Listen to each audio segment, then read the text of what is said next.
Why can't I get this done? It's one task, one phone call, one email, one application, one tax return, one chapter, one conversation, and yet it sits there looking at you like that time you ordered lobster and it came with accusing eyeballs. Ah, welcome to Here to Bloom. I'm Deirdre Francois. Every morning you think, today is the day, but by evening, congratulations, your junk drawer has never been more organized. What if you're asking yourself the wrong question? What is the cause of your pause? Is this a moment for assessment and contemplation? A quiet need for deep respiration, intermission, the brain's temporary repose or unplanned relaxation, or have you given yourself permission for stagnation?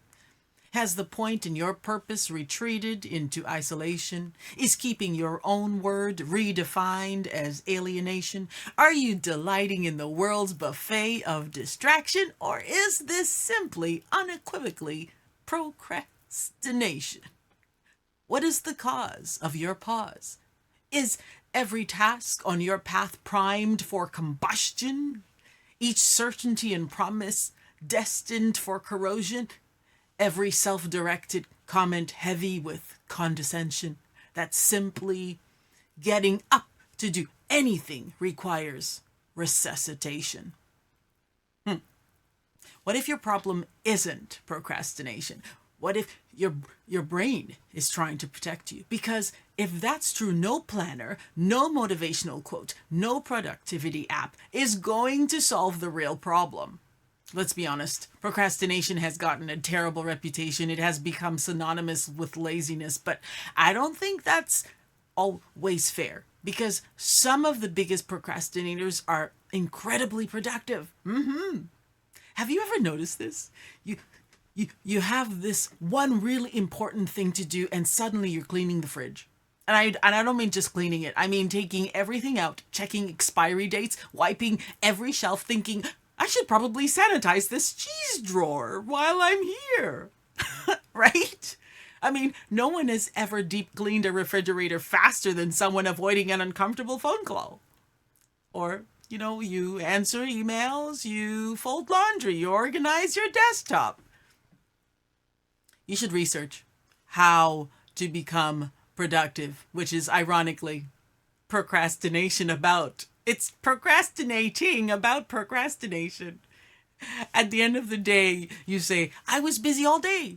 And you're not lying. No, you're not. You were busy, just not with the thing that mattered the most, right?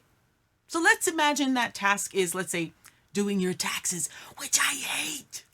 Now, ask yourself, is it really the taxes, or is it what the taxes represent?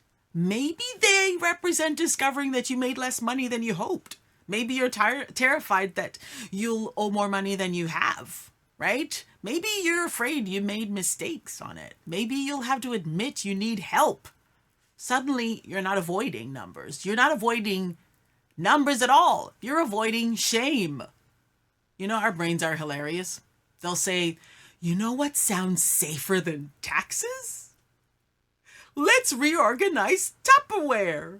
And then 45 minutes later, you're emotionally negotiating with 3 lids that just don't fit anything, and you're wondering how, where did all the containers go? Why do I own 17 mystery lids that match nothing? That reminds me of my sock drawer, actually. I still have some socks that don't match anything. Anyway, the same thing happens everywhere in life. Like finishing the book means that someone can criticize it, right? Applying for your job means that they might say no. Starting therapy means you got to open some old wounds. Cleaning out your parents' closet means admitting that maybe they're actually really gone now. Starting your business means that someone might actually expect something from you. The task is rarely the task. So maybe instead of asking, why am I procrastinating, ask, what does completing this task force me to face? Because that's usually where the answer lies. The brain doesn't distinguish physical danger from emotional danger. For example, our brains are remarkable. They're designed to keep us alive, not necessarily to help us grow. So if a task has been associated with shame, criticism, rejection, embarrassment, or failure, your nervous system may respond as if it is protecting you from danger. And I mean, even when the real danger is long gone. That's why opening an email can feel like you're diffusing a bomb. You know, it's probably just Costco reminding you about patio furniture. But your brain is like, absolutely not. No, I'm not. No, I'm going to die, right?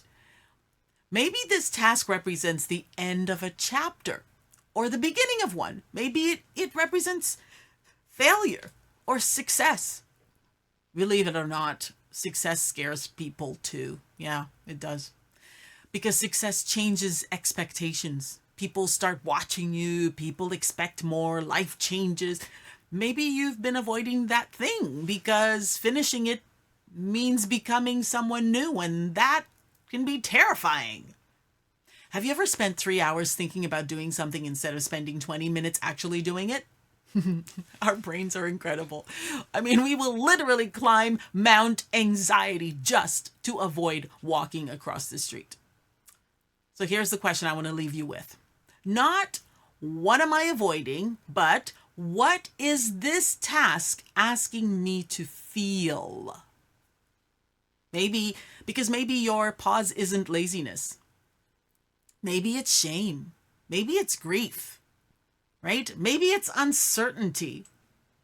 Maybe it's exhaustion, or maybe your soul is trying to tell you something that you have been way too busy to hear. That poem you heard before, I wrote that poem recently, and it's called The Cause of Your Pause. And I keep coming back to these words because every pause has a story. Some pauses are avoidance, yes. Some are wisdom. Some are burnout. Some are illness. Some are grief. Some are protection. The goal isn't simply to get moving again. The goal is to understand why did I stop? Why did you stop? Because once you understand the cause, you stop fighting yourself and you begin working with yourself. And I think that's where healing and blooming really begins. What is the cause of your pause? Perhaps there is much more to this equation. The mind, body, spirit way of communication to maintain your safety, honey, and uncompromised protection. The cause of your pause may be your soul's redirection. So tell me, what is one task that you've been avoiding? And what do you think it really represents? Well, I think I'm going crazy, completely out of my head.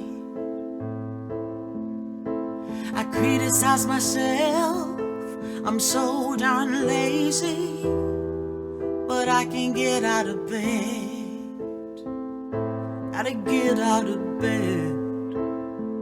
Climbing Mount Anxiety is easier than facing this.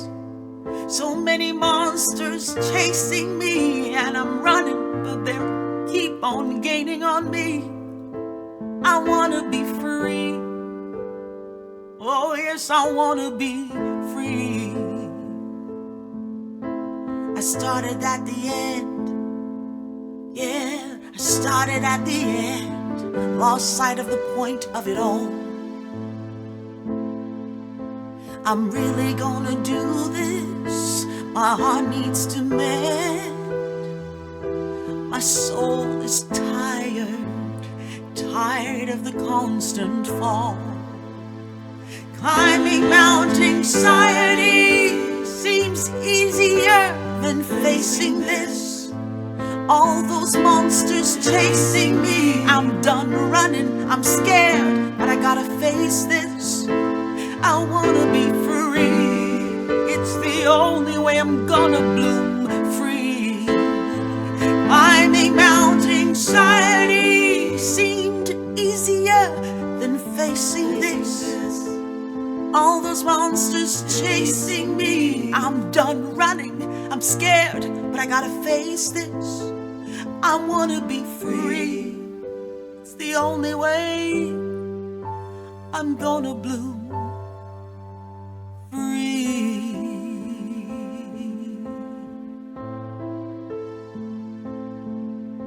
Take care of yourselves.